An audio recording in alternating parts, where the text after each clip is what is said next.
Bonjour à tous. Bonjour à tous. Donc c'est Julien. J'avais dit dans la semaine ou il y a 2 semaines que je ferais un petit live, on va dire tutoriel quand je fais un tutoriel en live. Bon, je fais donc un tutoriel de colorisation aujourd'hui. J'ai commencé un dessin. Le dessin, je l'ai fait sous iPad. Et aujourd'hui, je vais le coloriser sous Photoshop. C'est ça mon dessin. Alors, c'est pas un dessin, c'est un dessin que j'ai fait d'après référence photo. Je travaille pas mal par référence photo. Et donc, je vais trouver une photo référence pour faire mon dessin. Là, je vais commencer à expliquer un peu ce que je vais faire. En fait, cette technique de colorisation, du coup, comme je disais, c'est on utilise les couleurs sont mises en aplat. L'idée, c'est d'identifier des couleurs générales et de mettre ces couleurs générales sur chaque fois un calque séparé. Voilà, donc par exemple, sur un calque, je mets la couleur de la peau, un genre de rose. Sur un autre calque, je mets le bâton, pardon. Sur un autre calque, je mets la couleur de la robe. Sur un autre calque, je mets la couleur de la cape. Sur un autre calque, je mets la couleur des cheveux. Et sur un autre calque, je mets la couleur des bijoux. C'est comme ça qu'il faut fonctionner. J'expliquerai après pourquoi c'est important d'avoir pour chaque couleur principale un calque séparé. Il n'y a pas d'effet d'ombrage. L'effet d'ombrage, ça va être rajouté par un deuxième calque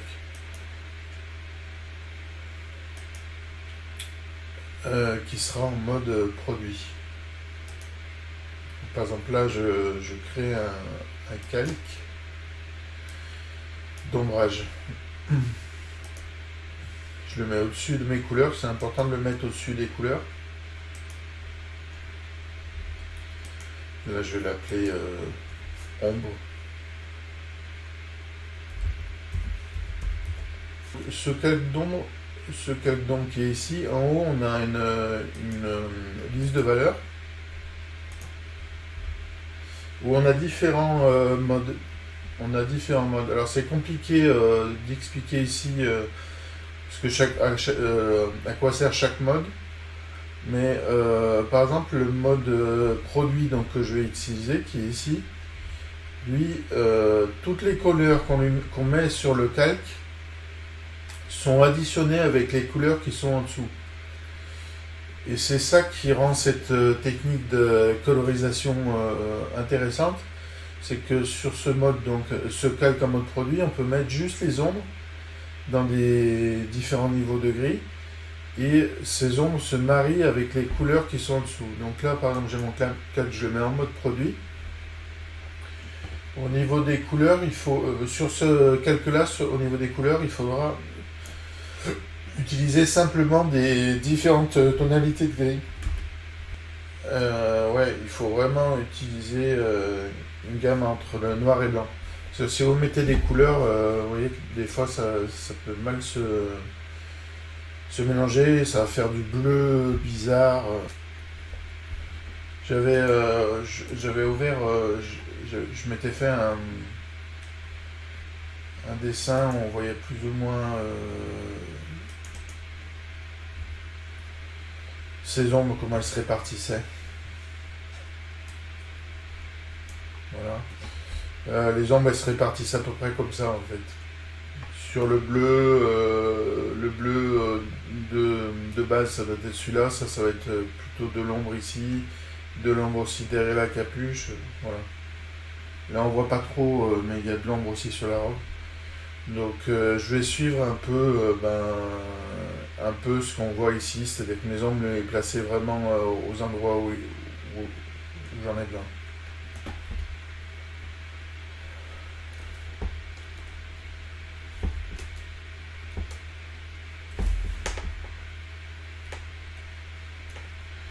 Là, je vais commencer à faire mon ombrage pour la cape. Là, en fait, du coup, je me suis mis avec j'avais créé quelques fonds en orange, juste pour sortir, et je me suis créé un calque silhouette. Là, je travaille vraiment sur l'ombrage par rapport à du blanc. C'est-à-dire que comme j'ai mis les couleurs, je les ai mis en invisible, euh, elles ne me perturbent pas les couleurs par rapport à l'ombrage que je veux faire. L'ombrage, c'est vraiment sur du blanc, je ne suis pas perturbé par les couleurs. Donc là, je vais m'attaquer à l'ombrage. Donc là, sur mon calque, je repars donc sur mon calque là. Et là, l'idée, c'est de voir dans l'image où il y a de l'ombre et où il n'y en a pas. Donc là, par exemple, là, je vais enlever un peu de l'ombre ici. Et puis là, je vais faire une sorte de mouvement un peu comme ça là. Là, ça ressemble à ça. Ça ressemble à ça. Là, je suis sur ma gomme, donc je gomme mon gris que j'ai mis. Et je fais réapparaître les zones où il n'y en a pas. Donc là, je suis typiquement, là tout à l'heure, j'ai parlé des raccourcis clavier. Là, j'utilise mes raccourcis clavier du pinceau à la gomme. Là, par exemple, je viens de repasser à la gomme. J'utilise vraiment mes raccourcis clavier. En fait, c'est un gain de temps, mais énorme de connaître les raccourcis clavier liés à chaque outil. Parce que si chaque fois on a affaire à une touche, on a à peindre quelque chose, à mettre, comment dire, à faire un coup de pinceau, qui peut être un coup de gomme ou un coup de pipette, mais si chaque fois on doit aller à gauche, chercher le pinceau, puis après chercher la gomme, puis après chercher la pipette, puis après retourner à gauche, chercher le pinceau, puis retourner à gauche, chercher la pipette, on perd un temps pas possible. Donc c'est très important de connaître les raccourcis clavier de Photoshop. Je les rappelle. Le pinceau par défaut dans Photoshop, il peut être utilisé avec la touche B, pardon, excusez-moi. Touche B. La gomme, elle est utilisée par la touche E. Alors je ne sais plus le raccourci clavier de la touche de la pipette, parce que la pipette, je lui ai donné ma lettre à moi, je lui ai donné une lettre K. Moi, je me suis... Bon, entre le B et le E, il y a un petit peu de distance déjà sur le clavier. La pipette, je sais plus son raccourci clavier, mais moi, du coup, j'ai fait... parce qu'on peut changer aussi la lettre, le raccourci clavier aussi. Il y a un menu dans Photoshop qui permet de changer les raccourcis clavier de chaque outil. C'est ce que j'ai fait, moi, pour mon pinceau, ma gomme et ma pipette. Les trois, je les ai mis sur des lettres qui sont proches sur le clavier. Comme je suis gaucher, je les ai mis plutôt sur des lettres à droite. Et donc, par exemple, le pinceau, moi, c'est HJK, les trois. Donc, si vous regardez votre clavier, HJK, ils sont les unes à côté des autres. Et je dessine avec ma main gauche et ma main droite, elle est toujours sur le clavier. Toujours sur mes trois lettres HJK, là. Quand je vais choisir le pinceau, je choisis le H. Quand je vais choisir la gomme, je choisis le J. Et quand je vais choisir la pipette, je tape sur la lettre K. En fait, je suis gaucher, donc ma main gauche elle a toujours le stylet en main.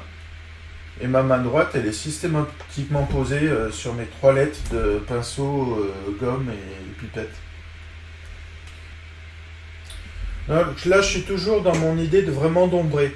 Donc, par exemple, on regarde sur l'épaule, là, sur l'épaule, il y a du blanc. Mais c'est normal parce que je vais pas mettre un gris clair là-dessus. Là, je veux que je commence à parler très mal français. Je veux que dessous, ce soit mon bleu d'origine qui apparaisse en surbrillance. C'est pas le mot.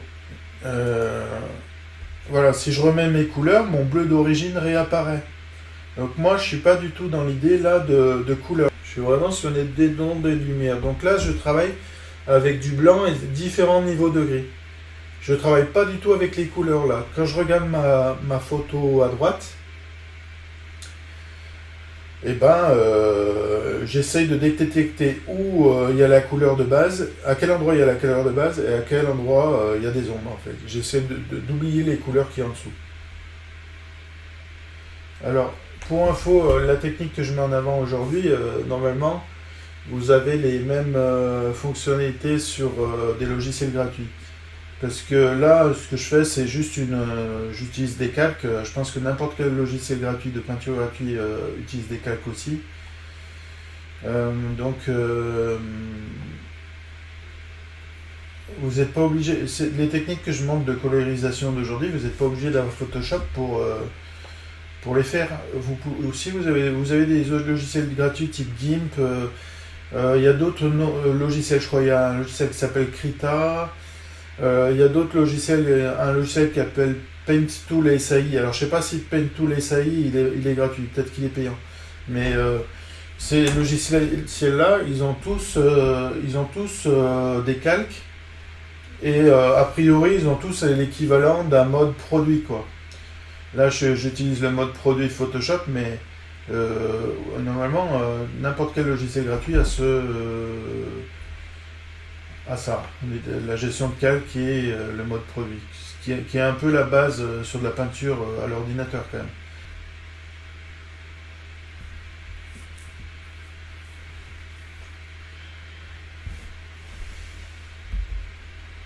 Changer un peu de visage, là l'ombre elle n'est pas naturelle.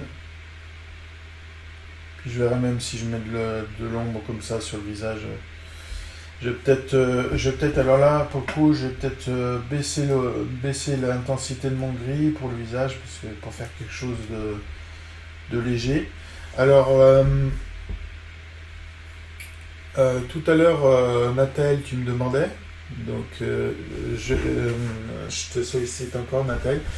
Tout à l'heure, tu me dis, je t'ai parlé donc de l'outil sauvegarde. Alors, ça s'appelle verrouiller les pixels transparents. Le petit bouton là qui est à côté du texte verrou. Quand tu le cliques, ça s'appelle verrouiller les pixels transparents. C'est aussi un bouton qui est très intéressant sur des cas comme là où par exemple j'ai fait mon visage, j'ai fait mon ombrage du visage, j'ai du gris. J'ai du gris sur le visage, mais je veux que ce gris soit éclairci. Donc comme je suis sur mon calque d'ombre, là ici, je peux verrouiller les pixels transparents. Je verrouille les pixels transparents sur mon gris. Et mon visage, je veux bien de l'ombrage dessus, mais là, l'ombrage est bien trop foncé. Donc je prends un gris plus léger pour ce visage et j'ai verrouillé les pixels transparents. Et donc comme j'ai verrouillé les pixels transparents, seules les zones en gris seront touchées. Par exemple là, les parties du visage qui sont en blanc, elles vont rester blanches. Donc là je fais H pour sélectionner mon pinceau. Et donc j'ai bien verrouillé mes pixels transparents à droite.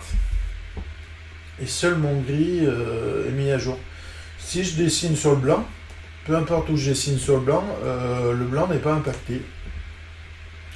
Parce qu'en fait c'est du transparent, en fait, c'est pas du blanc, c'est transparent. Enfin en tout cas, même s'il y a du blanc, il n'est pas sur ce calque-là. Donc là, mon visage, je le mets avec plus de clarté. Donc là c'est quand même mon premier, c'est la première, sur ce visage là je vais travailler un petit peu en différents niveaux de gris quand même. Donc je vais baisser mon pinceau, parce qu'un visage a différents niveaux de gris en fait.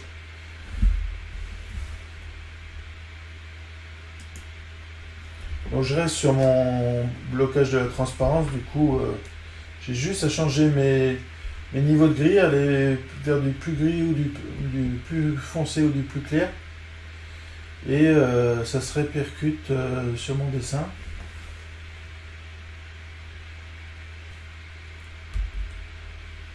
Là j'essaie de faire un visage plus normal, c'est-à-dire que là je vais faire différents niveaux de gris pour les pommettes. Là par exemple je fais un niveau de gris pour les pommettes. Là je rajoute un niveau de gris plus foncé sous la capuche parce qu'il y a l'ombre. Là, je travaille vraiment au niveau de gris, mais on verra après que ça va être sympa, ça devrait être sympa le résultat avec la couleur en dessous. Donc là, par exemple, j'ai fini mon visage plus ou moins, j'en suis content. Bon, il faudra que je retravaille derrière sûrement, mais j'en suis assez content de.